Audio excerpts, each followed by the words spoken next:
Olá, professores! O nosso encontro de hoje tem como objetivo nós fazermos uma revisão das 5 primeiras aulas da nossa matéria, que é Conteúdo, Metodologia e Prática do Ensino da História de Geografia.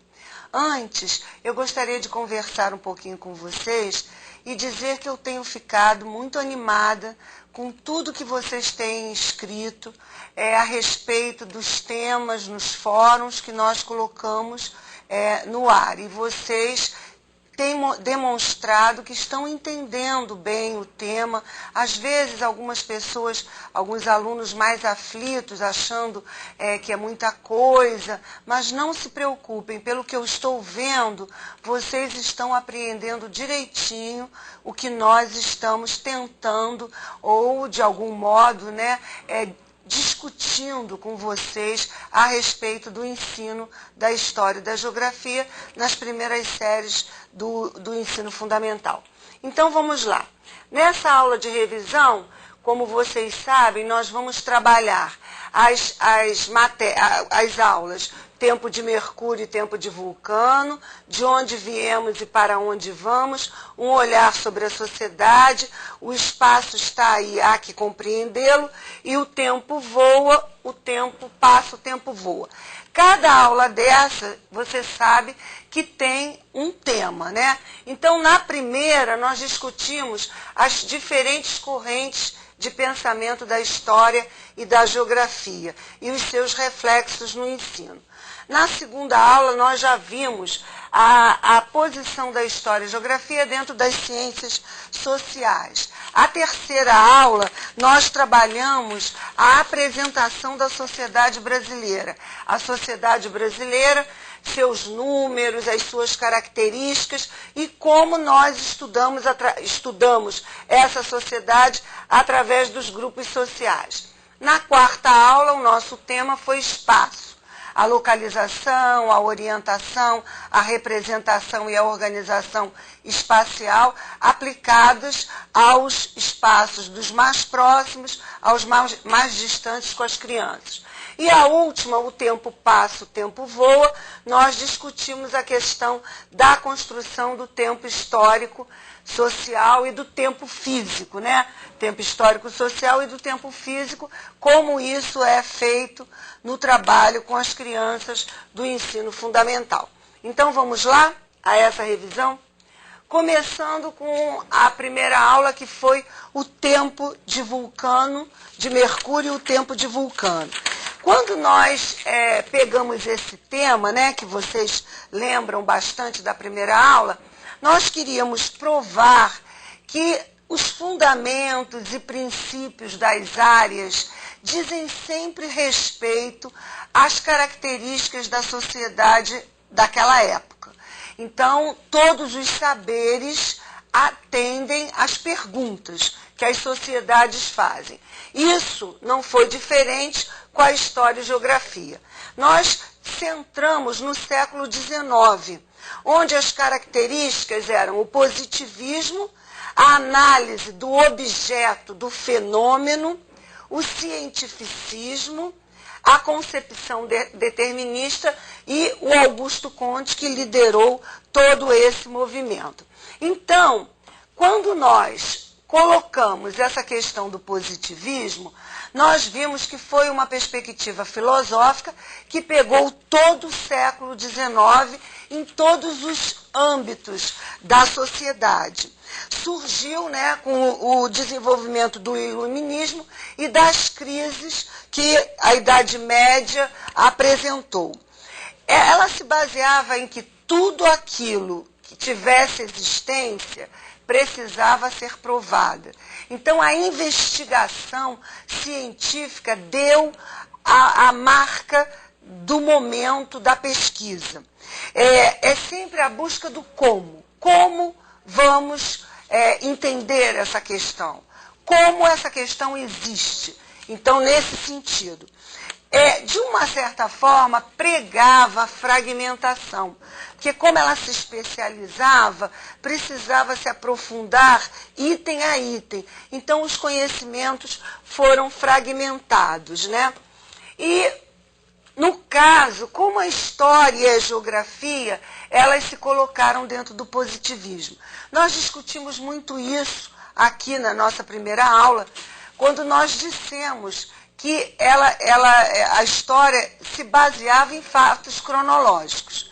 Eram os fatos cronológicos, aqueles que eram contabilizados num tempo, que tinham documentos que mostravam que eles aconteceram. Então, esse era o universo de análise da história. Não havia a análise de tensões, de embates, porque tudo que alterasse a ordem instituída não era bem aceito no positivismo. Do mesmo modo, a pesquisa tinha que ser feita por pessoas neutras. O pesquisador não poderia nunca colocar a sua opinião, o seu parecer. Isso na história. A geografia, ela já sofreu intensamente essa questão da linha filosófica do positivismo. Quer dizer, ela foi pulverizada. Era uma única área e dela fez surgir várias. Então, ela foi fragmentada. Surgiram várias geografias, como a geomorfologia, a biogeografia, a climatologia. O método baseava-se na descrição. Quer dizer, a gente descrevia os fenômenos. A chuva, o vento, os vulcões, né? Se via a causa e se descrevia. Além disso, não precisava se fazer mais nada. Os homens, eles vão passar a ser estudados na geografia como elementos que se contam. Então, a distribuição, né, a localização, o crescimento demográfico, esses dados quantitativos que a gente indicava para se analisar o homem. Se as ciências tinham essas características, o seu ensino também. Então, por exemplo, na história, a metodologia era fundamentada na aula expositiva. O sujeito da aprendizagem escutava a aula, ele era um receptáculo. E os conteúdos eram os grandes acontecimentos históricos apresentados como fatos prontos e acabados. A geografia já trazia as famosas gavetinhas. Nós aprendíamos o clima, depois o relevo, depois a vegetação, depois a hidrografia, as características econômicas, dentro das características econômicas, a agricultura, o extrativismo, depois a indústria, tudo separadinho, como se as coisas não se correlacionassem, né? Um conhecimento informativo, né, que se fazia e que se exigia muita memorização. Daí o fracasso, o não gostar da matéria pelos alunos, o tormento que a geografia representava.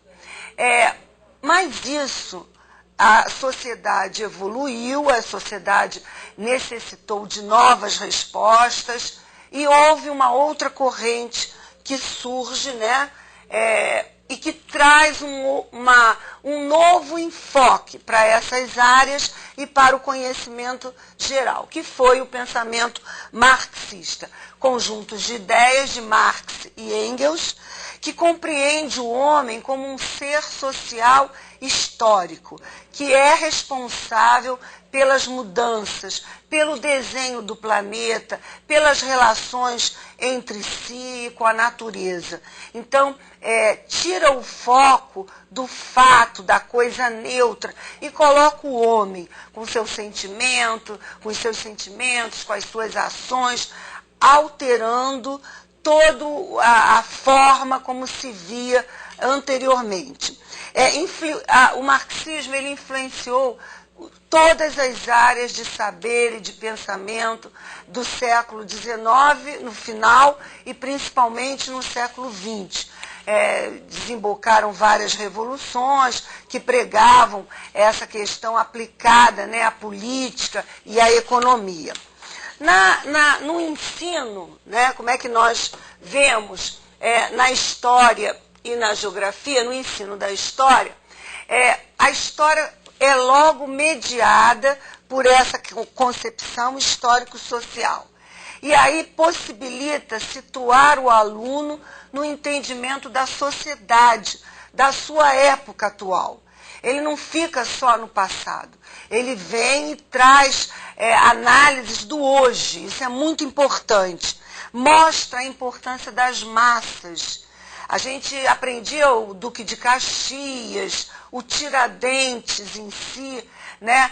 Hoje a gente até pode falar dessas pessoas que fizeram parte dos movimentos históricos, mas nós vamos enfocar as pessoas que lutaram, que provocaram mudanças. Então veio o enfoque das massas, dos grandes grupos que atuaram e que fizeram a história.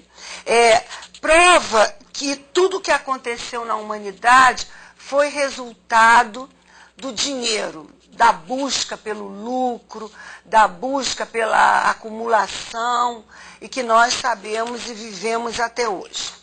Já a geografia, ela passa a ser... Peraí, deixa eu pegar mais um pouquinho aqui. O ensino da geografia passa a ser mediada por essa mesma concepção, né, histórico-social, e se torna uma geografia crítica. Por isso aí você já deduz, né? O que seria essa geografia crítica? Seria aquela que estuda o espaço, pensa o espaço no sentido de saber como ele se organiza e como a gente pode alterar, né? Combater, lutar nesse espaço para melhores condições de vida, de relação, de solidariedade. Torna-se uma ciência apta a elaborar a crítica radical da sociedade capitalista. Ela traz dados para que a gente explique que a agricultura traz as suas contradições, a indústria traz as suas contradições, e aí a gente analisa a sociedade como um todo. O ensino, ele vai se centrar no real. O aluno começa a estudar o espaço dele, a rua, o bairro, os problemas que ele enfrenta, porque nós sabemos que na escala local nós temos elementos da escala maior, a escala mundial, do sistema capitalista. Então a gente trabalha dessa forma, né, que é a forma como a geografia e a história ficaram até hoje. Então, nessa primeira aula, é importante, professor, que você, professor e aluno, né? Porque todos vocês têm se apresentado como professores também, que vocês tenham claro essas mudanças ocorridas. E que algumas permanências, por exemplo, às vezes a gente ainda encontra escolas que ensinam uma história, uma geografia positivista. Onde nós estivermos com esse conteúdo que nós já estamos entendendo, lutar para mudar isso aí. O que vocês têm me mostrado nos textos que vocês escrevem, quem está nas escolas, como é que já está mostrando, que tenta fazer, tenta modificar. Então, essa primeira aula versou sobre isso, as correntes das duas áreas e como essas correntes no período positivista e como elas se modificaram para uma linha mais marxista. Então, agora, nós vamos entrar para a nossa segunda aula, que foi com esse título, De Onde Viemos, Para Onde Vamos, que, na verdade, é a inclusão da história da geografia dentro das ciências sociais. E para a gente fazer isso, nós temos que estudar a nossa sociedade. Vamos apresentá-la. A sociedade de hoje, que nós vivemos, é uma sociedade que se caracteriza por ser técnica, científica, informacional. O que isso significa? A nossa sociedade hoje tem o seu modo de produção altamente tecnológico. É preciso que a gente, para tudo que faça, use a tecnologia. E essa nossa sociedade, por causa desses dados tecnológicos, ela apresenta características. Nós destacamos 3. A unicidade técnica, a convergência dos momentos e a unidade motor da vida social. Quer dizer, a tecnologia, que é o centro disso aí, ela cria essa unicidade técnica.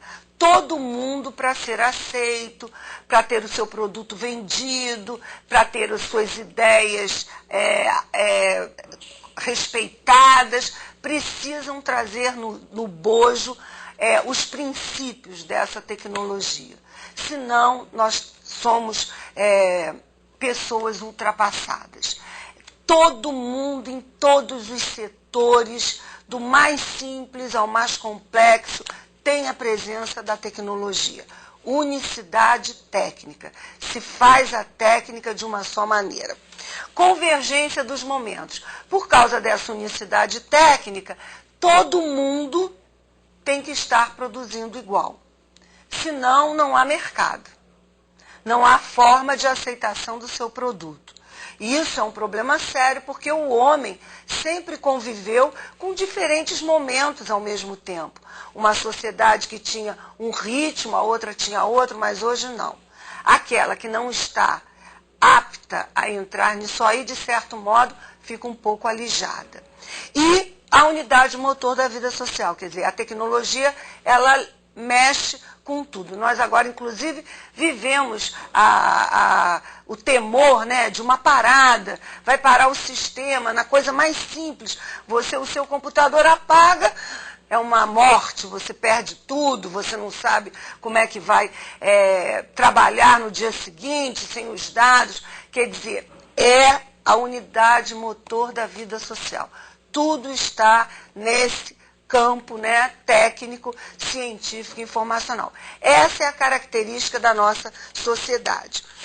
Embora o homem, durante toda a sua vida, né, as necessidades nem sempre foram as mesmas, mas hoje parece que são. A sociedade capitalista, com seu consumo, que incentiva a gente a todo momento a comprar, a ter vontade de obter esse produto e outro, faz com que a gente tenha os mesmos desejos. E isso é bastante complicado. A reflexão sobre esse inventário cultural da nossa sociedade é objeto de análise, né, de várias ciências. Geografia, sociologia, história, antropologia e tudo mais. Cada uma, né, se preocupa com os objetos ligados ao homem e suas relações com a cultura e com a natureza. Nesse processo das ciências sociais, a geografia e a história, elas cumprem um papel muito importante. Elas analisam a natureza nas perspectivas temporal e espacial. Quer dizer, a natureza ontem, a natureza hoje, a natureza e seu conjunto, né, de elementos que fazem parte. Então, o espaço e o tempo estão nessa relação com a natureza. Compreende as mudanças a partir de suas causas para propor caminhos de transformação. Insere a humanidade em seus diversos contextos e a responsabiliza pelos rumos que nós estamos tomando. Então, a história e a geografia, dentro das ciências sociais, enfoca essas questões. A natureza, a ação do homem com ela, a responsabilidade da sua ação e as mudanças que advêm daí. Por isso, quando nós vemos a história e a geografia no contexto do ensino fundamental, nós vamos ver que tem vários objetivos, mas o maior deles é construir um método de análise da vida social. Quer dizer, estudando história e geografia, a criança vai precisar construir esse método esse método de leitura do mundo em que vive. Ela não vai ser aquela pessoa alienada que não sabe nada, quer dizer, desde pequenininha, como quando sabe se dirigir da escola aos setores. Eu preciso entregar um documento, então eu vou à secretaria. Isso é método de ação sobre a vida, até chegar a um adulto e saber fazer uma petição lá no serviço de apoio ao consumidor. Então, das mais básicas coisas às mais complexas, a gente vai construindo. E a história e a geografia tem esse objetivo. Outro objetivo também é compreender o tempo, o espaço em que vive a sociedade em que ela está inserida. E o outro é construir esses conceitos de grupo social, espaço, tempo, trabalho, cultura, que são os conceitos que vão lidar, né, que a história e a geografia vão lidar nessa fase toda do primeiro ano ao quinto.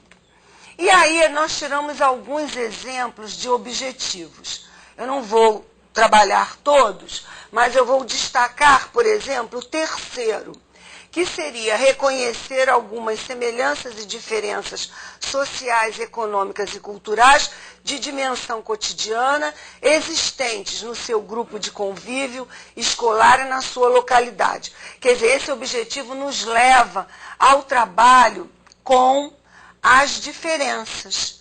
É preciso que o aluno perceba que as pessoas não são iguais, as comunidades não têm os mesmos interesses, e ele precisa saber disso, saber respeitar, saber discutir se achar que uma forma ou outra não condiz com os parâmetros da civilidade. Mas é importante que ele perceba. Esse é um dos objetivos. Nós nomeamos vários, mas esse foi o terceiro. Eu queria também destacar com vocês o objetivo 4, que seria reconhecer permanências e transformações sociais, econômicas e culturais nas vivências cotidianas das famílias, da escola, da coletividade, no tempo, no mesmo espaço de convivência. Quer dizer, ela está trabalhando sempre com esse próximo. E aí, a partir desse próximo, a gente chega ao distante. Então, a cidade onde a criança mora, ontem e hoje. Por que a gente faz isso? Aqui no Rio de Janeiro tinha até um dístico, né? Rio Antigo, Rio Moderno. Por que se fazia isso? Porque nas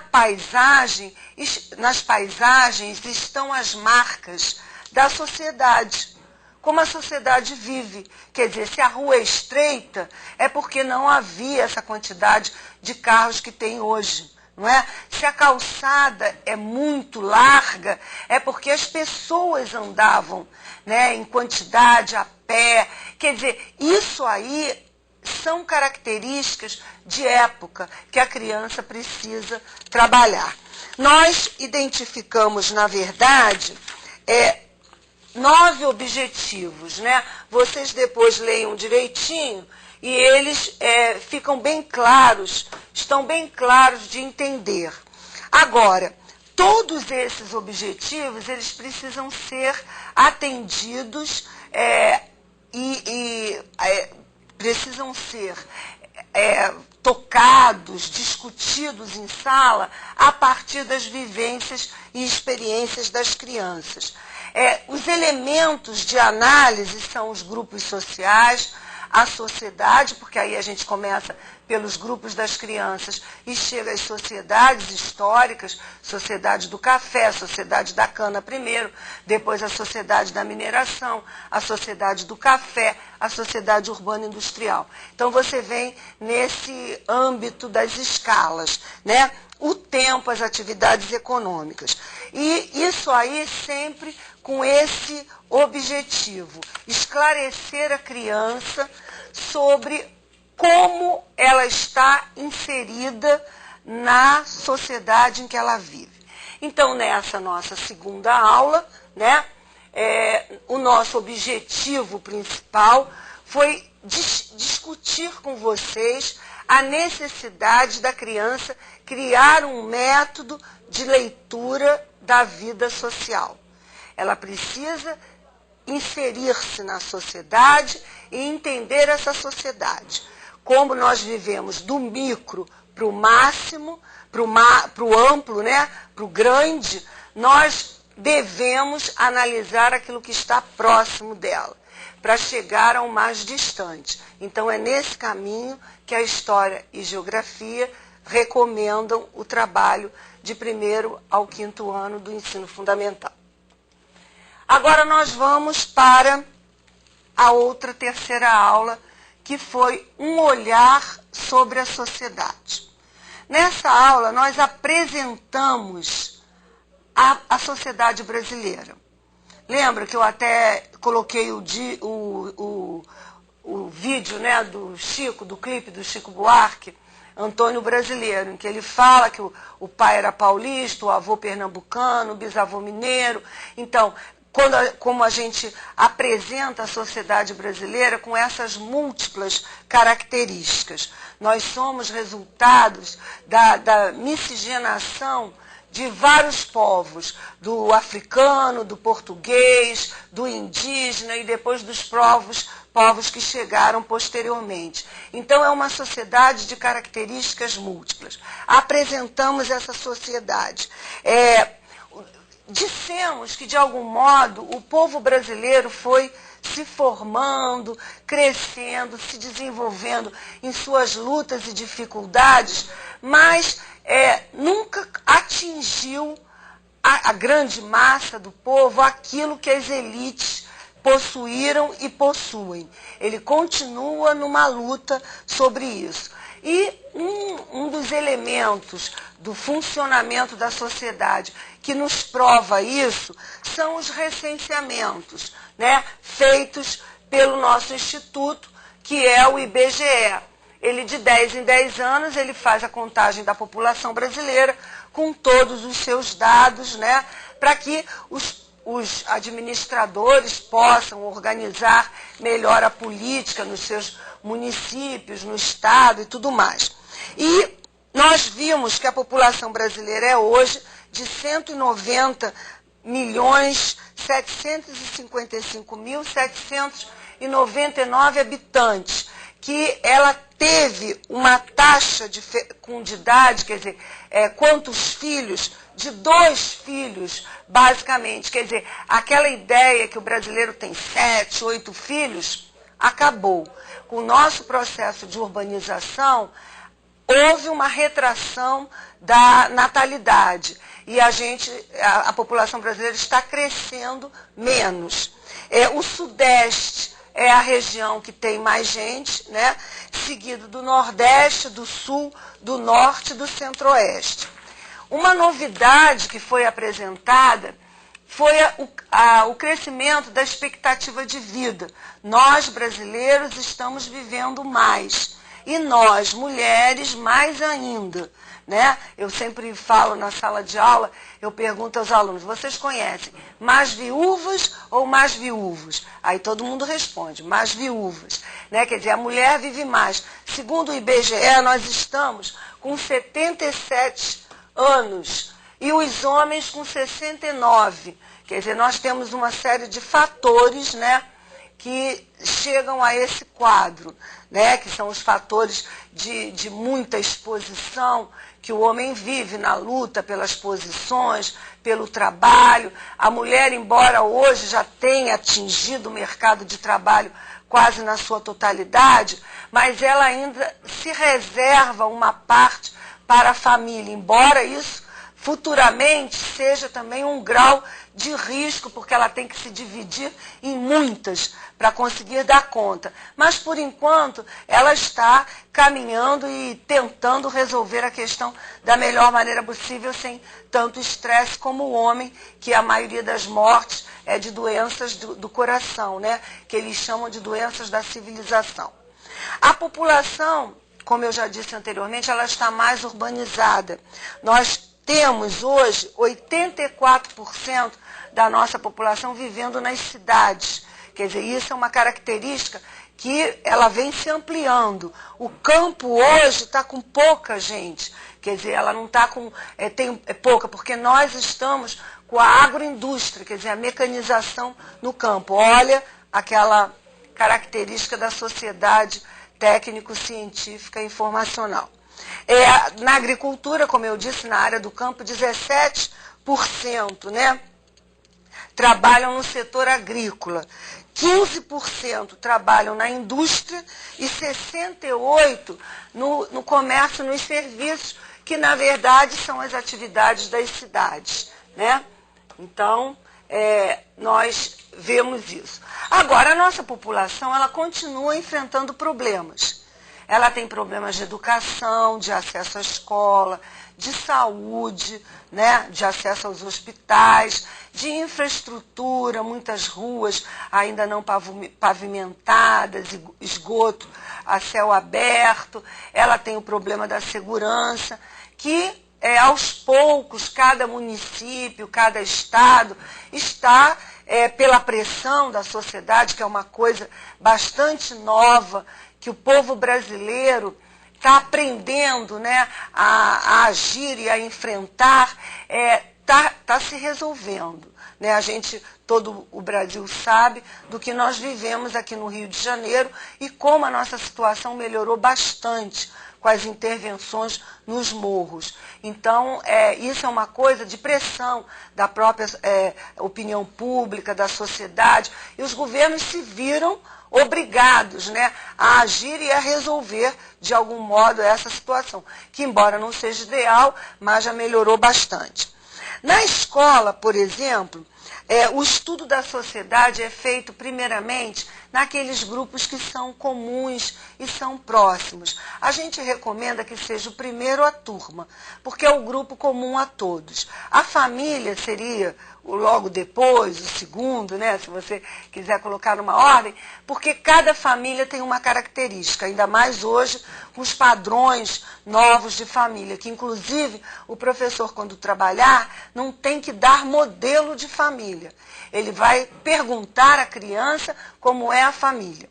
Essa semana mesmo eu estava discutindo numa escola as avaliações dos professores e eu vi uma questão que a professora dizia: a mulher do seu pai é a sua família. E a criança disse que não.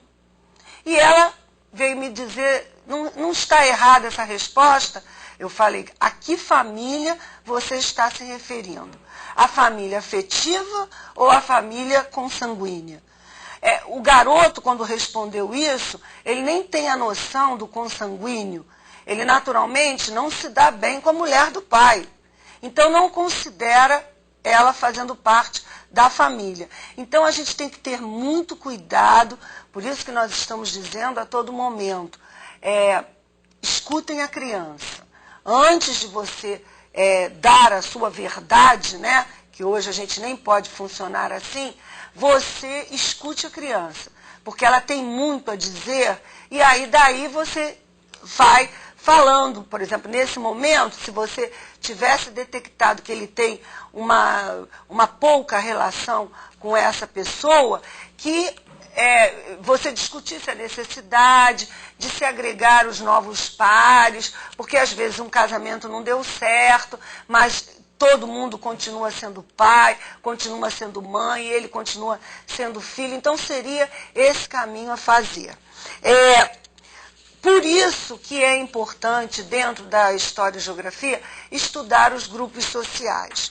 Os grupos sociais são conjunto de pessoas, eles possuem normas de condutas, podem ser grandes e pequenos, estão orientados para vários objetivos. Nas sociedades atuais, nós pertencemos a vários grupos, e isso é muito bom, porque grupo é troca de ideias, é abertura de cabeça, é criação de novas visões. Então, é muito bom você participar de vários grupos. Muitas vezes, é no grupo que homens e mulheres aprendem a viver socialmente, saber escutar, saber discordar, né? Não brigar a toda hora, quer dizer, conviver com diferenças, isso é muito importante. E com isso a gente pode agir para a transformação do que não estiver direito. Quando nós estudamos os grupos sociais, a primeira coisa que a gente tem que fazer é a identificação dos seus elementos. Então, por exemplo, se você está estudando a sociedade urbana industrial, você vai centrar a análise numa fábrica, quem trabalha naquele lugar. Então, você vai ter que identificar as pessoas, os operários, as pessoas que fazem a coordenação desses operários, as chefias, aqueles que estão acima dessa coordenação dos operários. Você vai entender a estratificação. Quer dizer, isso seria a identificação dos elementos. Quem é quem?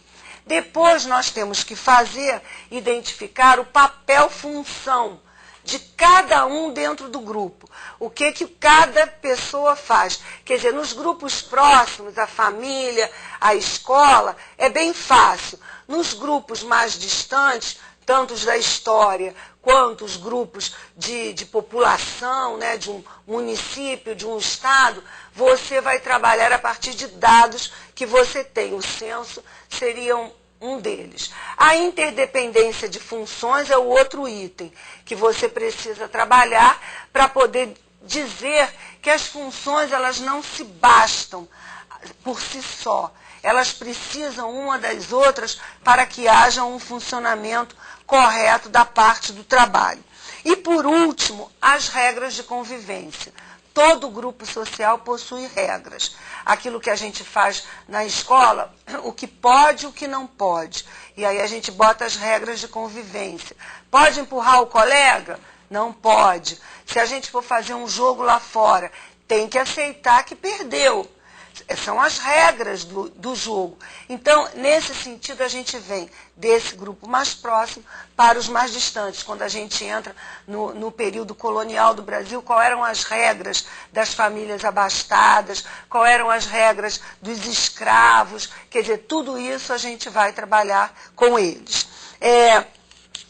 E aí, você imediatamente entra no conceito de sociedade, né? Que é um grupo de pessoas que vivem juntos numa comunidade organizada que possuem valores, ideias, costumes e leis comuns. A gente estuda essas sociedades que eu já falei, do engenho colonial, a indígena, a da mineração e do café. Quer dizer, nesse momento dessa terceira aula, nós trabalhamos toda essa questão dos grupos sociais. É importantíssimo no nosso objetivo maior de História e Geografia, do 1º ao 5º ano do ensino médio, que é o método de leitura da vida social, que ele entenda os grupos sociais que ele vive e convive. E os que estão distantes no tempo, como é que funcionavam? Porque esses grupos sociais estão construindo e construíram a sociedade de hoje e de outros tempos. A sociedade que gerou uma série de pontos positivos e negativos. Então, é por isso que é importante esse estudo. O conceito de grupo social e de sociedade tem que estar presente. Nós vamos pegar os conteúdos, esses mesmos tradicionais que se listam nos programas, mas vamos ficar atentos a essa metodologia. Se ali está dizendo, né, os indígenas, porque a lista só diz isso, os indígenas brasileiros, você fique atento para identificar, para ver as características de cada um, o papel, função, a interdependência, como eles viviam, como eles produziam. Então, nesse enfoque, que é esse que nós apresentamos do grupo social. Agora, nós vamos para a nossa 4ª aula. Essa é aquela que trata do espaço. Aliás, eu quero dizer que foi a que trouxe maior polêmica, né, nos fóruns que vocês que nós apresentamos e que vocês responderam, comentaram, né? foi essa do espaço. A questão do GPS, de toda essa tecnologia e a questão da localização, orientação e tudo mais. Quer dizer, o espaço nós sabemos que não é um elemento vazio, ele nem de matéria, nem de significado. É estudado por várias áreas, como a matemática, a engenharia, a arquitetura, a geografia, estudam intensamente o espaço. Compreender o espaço é saber localizar-se, é entender a sua organização, é fazer uma representação dele. Então é muito importante que o menino compreenda. A educação infantil, um dos alunos respondeu muito bem isso aí, que a educação infantil é um momento onde o desenho, a prática da representação, ela é praticamente o tempo todo. Então vamos aproveitar, porque as primeiras noções espaciais nós temos que construir nessa fase, né? Então, olha só, para o domínio de diferentes tipos de localização, existe um longo caminho. Não é fácil para a criança imediatamente saber direita, esquerda, norte, sul, leste, oeste. É preciso se fazer um longo caminho. E esse longo caminho precisa ser observado por quem vai trabalhar com isso. Nesse caminho, são dois esquemas que surgem, o esquema corporal e a lateralidade. Quer dizer, o esquema corporal é essa capacidade da movimentação, de entender se está grande, se está pequeno, onde ele está. E a lateralidade é a percepção que no seu corpo você tem um lado mais habilidoso. No meu caso, é o lado direito. E é com esse lado direito que eu escrevo, que eu faço as coisas, que eu me alimento, é o lado direito. O lado esquerdo me apoia, eu gesticulo, eu aponto, entendeu? Então ele me assessora.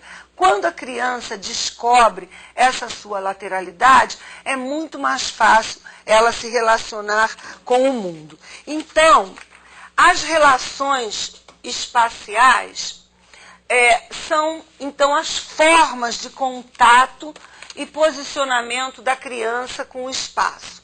Nós temos 3 tipos. As topológicas, que são aquelas dentro, fora, perto, longe, ao lado, vizinho, entre. São aquelas relações que vão nos dar todas as futuras orientações para fronteira, para interior, para proximidade. Então, precisam ser muito bem trabalhadas. São relações que não se alteram na referência. Você está dentro, né? Não depende em relação a quê, ao que você está apresentando, como nós temos a próxima, que são as projetivas. Então, essas relações você trabalha desde pequeno com eles e sempre, porque eles chegam lá no terceiro ano, ainda com algumas dificuldades quando a gente fala de fronteiras. Então, é importante que se trabalhe com bastante detalhes. O segundo tipo de relação espacial são as chamadas projetivas, que é em cima, embaixo, na frente, atrás, direita, esquerda, os pontos cardeais e colaterais. Nas projetivas, o ponto de referência é a própria criança. E aos poucos ela vai transferindo, descentrando dela e conseguindo ver em outro. Por exemplo, se eu perguntar a uma criança qual é o lado direito dela, ela vai virar o corpo, colocar o corpo na pessoa que eu indiquei, né? Se eu perguntasse qual era o lado direito da pessoa, ela colocaria o corpo na pessoa e descobriria, é aquele ali. Quando ela descentrar do corpo dela, ela vai perceber que se a pessoa está de frente, é só cruzar, né?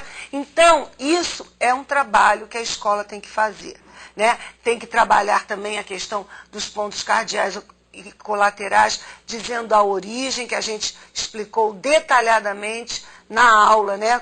Vocês têm lá o material que vocês podem entrar em contato. Mas é importante que vocês saibam que esse tipo de relação é uma relação espacial que vai depender do ponto de vista de alguém, de alguma coisa. Eu estou à direita daquele objeto, eu estou à esquerda desse objeto. Então a gente vai fazer assim.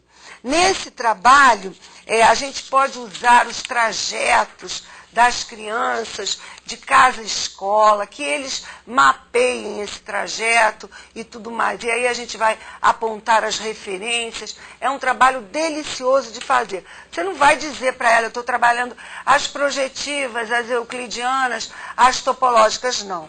Você sabe para você e vai desenvolver de forma que ela entenda esses itens, tá? E o terceiro grupo, né, são as projetivas. As euclidianas, que são aquelas que não têm uma referência só, não, são duas. São aquelas dos cruzamentos. Quer dizer, quando eu digo, eu vou te encontrar na esquina da rua tal com a rua tal. Isso é uma relação euclidiana, que depois vai levar a criança ao entendimento das coordenadas geográficas. Então, essas relações espaciais fazem parte do entendimento do espaço. Mas tem mais um item, que é a representação do espaço, os mapas, né? Quer dizer, nós sabemos que para o mapa é uma abstração. Planificou-se um elemento, um espaço tridimensional, né? E então precisa ser entendido que aquilo ali planificado tem morro, né? Tem altitude. Então a criança precisa entender isso. Então, é importante esse trabalho com os mapas. Primeiro, ela tem que ser uma pessoa que mapeia. Vamos colocá-la para fazer todo tipo de mapa. O mapa da sala, o mapa da casa, do quarto dela, do caminho casa-escola, de um lugar da escola que ela gosta, ela tem que mapear. Quando ela vai mapear, ela vai fazer legenda, ela vai colocar o título, ela vai criar símbolos, ela está se preparando para ler mapas feitos pelos outros. Então, uma das coisas importantes nesse trabalho com os mapas são as maquetes. As maquetes já são de miniaturas, né? De espaços que você queira representar, mas em 3 dimensões. Então você faz a maquete, aí todo mundo fala, principalmente a gente faz a da sala de aula. Aí todo mundo olha, vê como fica, depois você coloca um papel transparente por cima da maquete e faz os desenhos do que você está vendo, as carteirinhas e tudo mais, e tira. Aquilo é um mapa. Então a criança entende que aquilo ali é uma representação de uma coisa que tem altura, comprimento, profundidade. Então, é nesse sentido. A maquete é muito importante. O itinerário casa-escola, os arredores também.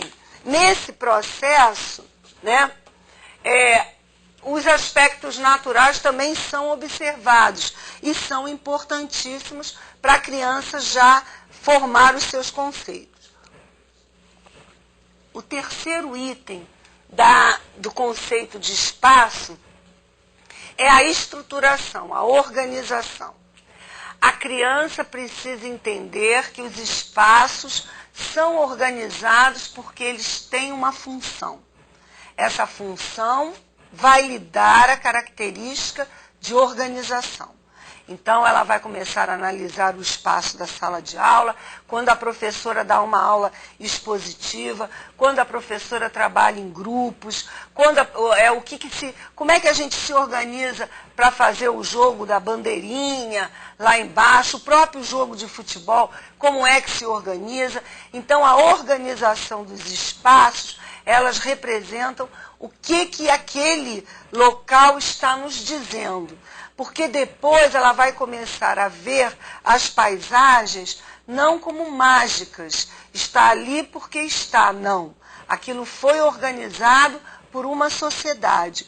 Então, se você tem prédios bem equipados e prédios pobres e casas pobres do outro lado, não é porque aconteceu. Houve uma estruturação econômica que levou aquilo ali. As primeiras análises da organização têm que ser simples. Devem ter como objetos espaços cotidianos, como a sala de aula, a escola, os estabelecimentos comerciais, a rua, o bairro, né? Então, nesse sentido, a estruturação do espaço vai levar à leitura dessa organização, que é importante para a criança entender a divisão social do trabalho, né?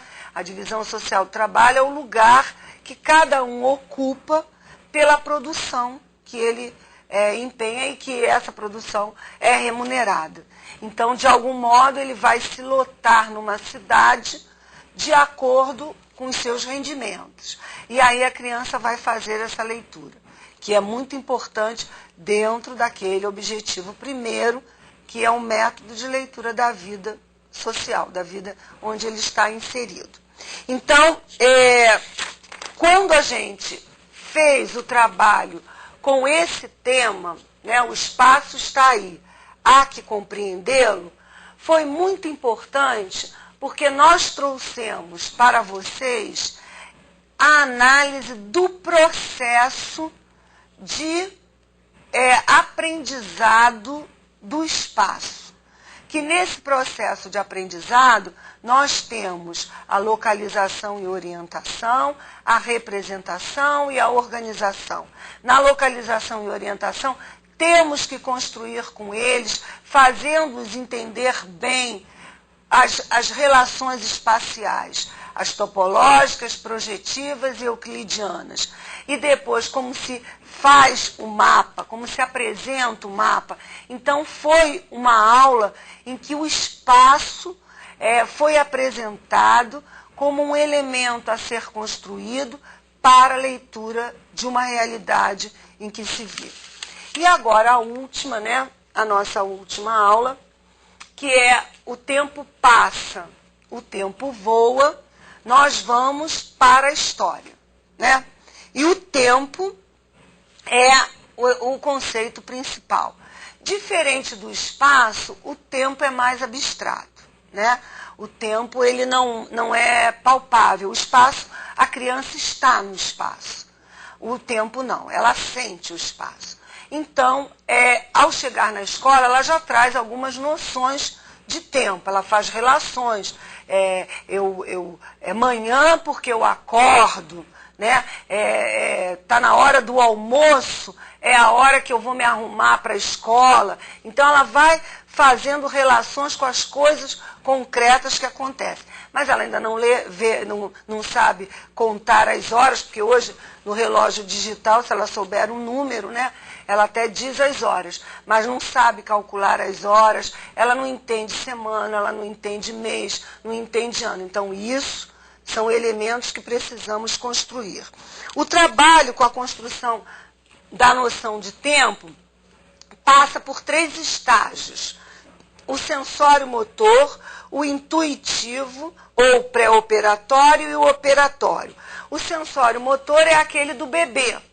O bebê chora quando tem fome, ele está na sensibilidade.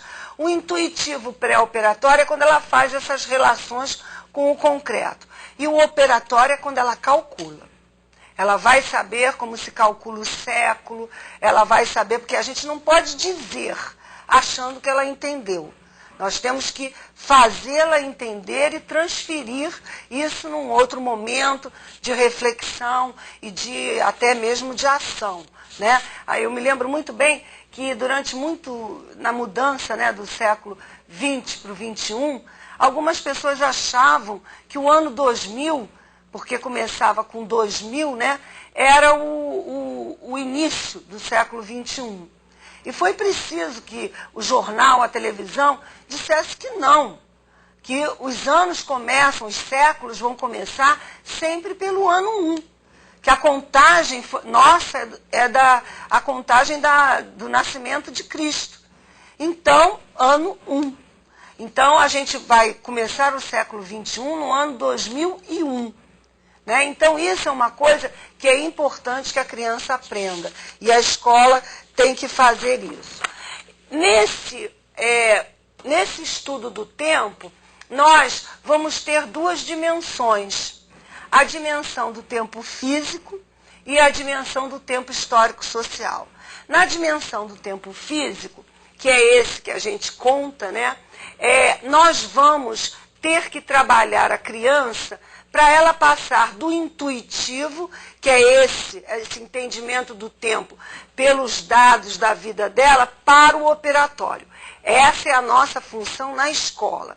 É uma passagem lenta e gradual, que requer ativação adequada, deve ser feita em ambiente de estímulos e através de experiências. Quer dizer, a base desses 4 itens é que a gente tem que trabalhar com muitas atividades.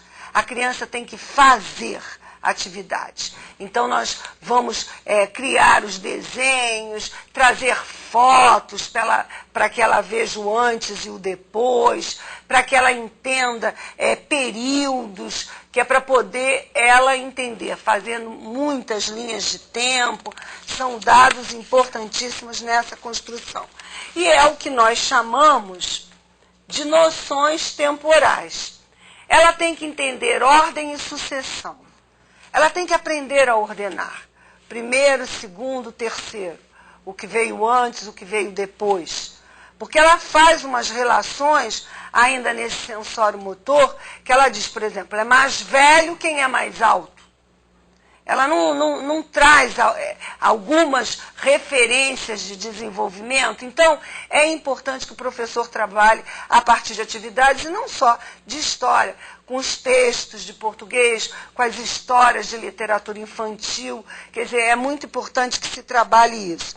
Significa passos decisivos para poder, mais adiante, situar-se em tempos mais remotos, localizando fatos históricos, essa ordem e sucessão. A duração é outra noção temporal que ela tem que ter. É preciso que ela entenda período. Então, eu estive na escola nesse período. A escola, eu entro às 7, saio às 11h40, então entro 7h30, saio meio-dia, o período. Isso é fundamental. Nessa relação temporal, nós temos que trabalhar com elas a percepção das durações, a comparação das durações e a quantificação das durações. A percepção das durações é perceber que o que você faz tem um tempo, qualquer coisa. O tempo está passando. Lembra que nós estamos falando do tempo físico, esse que passa independente da nossa vontade. Manhã, dia, noite, semanas, meses, anos, está passando, está passando. Então, ela tem que perceber essas durações. Depois, ela tem que comparar durações. O que demora mais, a aula ou o recreio, a atividade 1 com a atividade 2, o tempo que ela fica em casa e que ela vai para a escola, ela tem que perceber esses itens. E ela tem que quantificar, agrupar essas durações em dias, né, 24 horas, em semanas, 7 dias, né, em meses, em semestres, em décadas, né, em anos, trabalhar o século. Então, ela tem que aprender a quantificar essas durações.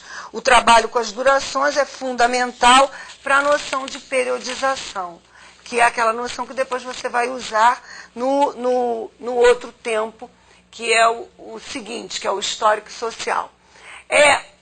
Quando a gente tem a terminologia que ela vai utilizar futuramente, que são as épocas, os períodos, as eras, esses elementos fazem a caracterização de diversos contextos. né? Eles vão delimitar o período da vovó, quando a vovó vivia, o tempo do Brasil colonial. Então, eles vão caracterizar essas épocas. E caracterizando, nós vamos ter que apresentar para eles, isso já no tempo, quando ela entrar na história mais distante dela, né?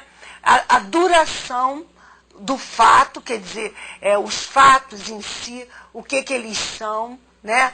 A conjuntura que levam esses fatos e a estrutura, quer dizer, são os elementos que estão por fora do fato, mas que indiretamente geraram isso. Então, numa análise que se vai fazer de qualquer acontecimento, você também, quando estiver trabalhando com as crianças, tem que ficar atento para focalizar o fato, a estrutura, a conjuntura e a estrutura. Quer dizer, são os elementos que vão explicar esse fato, para que não fique só no fato, naquela história positivista que a gente hoje não quer mais. O terceiro item do tempo físico é a simultaneidade. É um outro elemento que eles precisam perceber que na nossa análise do tempo, na nossa vida com o tempo, nós vivemos coisas e outras pessoas ao mesmo tempo também vivem. Então, porque a criança ela tem uma ideia de que a história só está acontecendo ali, né? O tempo só está passando ali. Aí a gente começa a perguntar, você está na escola e o papai está onde? A mamãe está onde? Ao mesmo tempo. Porque aí quando ela discutir, né, a questão da chegada da família real aqui, ela vai perceber o que estava ao mesmo tempo acontecendo em Portugal. Então é muito importante esse trabalho com a simultaneidade, né, que vai ser aplicado principalmente nas médias e nas longas durações. Tá? E o último item, né, que foi esse da nossa recordação do conteúdo das 3 aulas, é o tempo histórico-social, que é, na verdade, a caracterização de época. Cada período vai ser apresentado pelas suas características, como as pessoas viviam, como elas produziam, como elas se vestiam, qual era o tipo de transporte da época. Isso vai compor uma época. Qual era a estrutura política, econômica. Então, ela precisa entender. E a gente começa com as coisas, como nós dissemos, mais simples e fáceis. Vamos chamar a vovó, que hoje as vovós estão novinhas, né? A gente chama até a bisa, para ir para a sala de aula para fazer um chá, né, que a vovó também não tem gostado muito de chá. E a gente vai fazer com elas contar como era o passado. Ontem nós estávamos numa reunião, eu e as minhas amigas, que eu tenho uma coleção de livros didáticos dessa área, e aí a gente foi apresentar os livros lá para uma escola. E a diretora da escola era uma senhora. E ela aí ela disse assim, a minha bisavó, ela tinha 13 anos, casou com um homem de 50. Quer dizer, essa coisa de uma época. Isso as crianças adoram escutar. Até na aula eu expliquei, né, que eles não entendem como é que pode uma vida sem televisão. O que se faz quando não se tem televisão? Né? Então é uma época. Então esse trabalho de época tem que ser estudado por vários dados, né? Que a gente já falou, alimentação, transporte, a música, fazer festa de década é ótimo, trazendo a música de outros períodos, né? É interessantíssimo. Nos anos seguintes, entendendo esse espaço do Império, da Colônia e da República. Então, nessa aula de tempo, né, que foi o tempo, a história, o principal tema, o que nós vimos? Nós vimos que o conceito de tempo é um conceito longo, é um conceito mais abstrato e que precisa ser construído paulatinamente com as crianças. Para que a gente entenda verdadeiramente a história, tem várias relações que nós precisamos fazer. Nós precisamos entender o tempo físico, o tempo histórico-social. No tempo físico, todas essas relações de ordem e sucessão, de duração, de simultaneidade. No tempo histórico-social, as épocas. E dentro disso tudo, trabalhar essa questão do fato de curta duração, de média duração a conjuntura e de longa duração a estrutura. E mostrando que toda essa construção de tempo, espaço, grupo social se dá interdisciplinarmente. São os assuntos que você vai puxar e que você, sabendo os caminhos de construção desse conhecimento, você vai organizar essa forma de aprendizado de maneira que a criança verdadeiramente aprenda. Então, eu espero que tenha sido uma recordação, uma revisão clara e que vocês não se preocupem, porque a avaliação não tem nada, nenhum objetivo de mostrar o que vocês não sabem, é exatamente um diagnóstico para mostrar o que nós trocamos e como foi esse entendimento. É isso. Muito obrigada.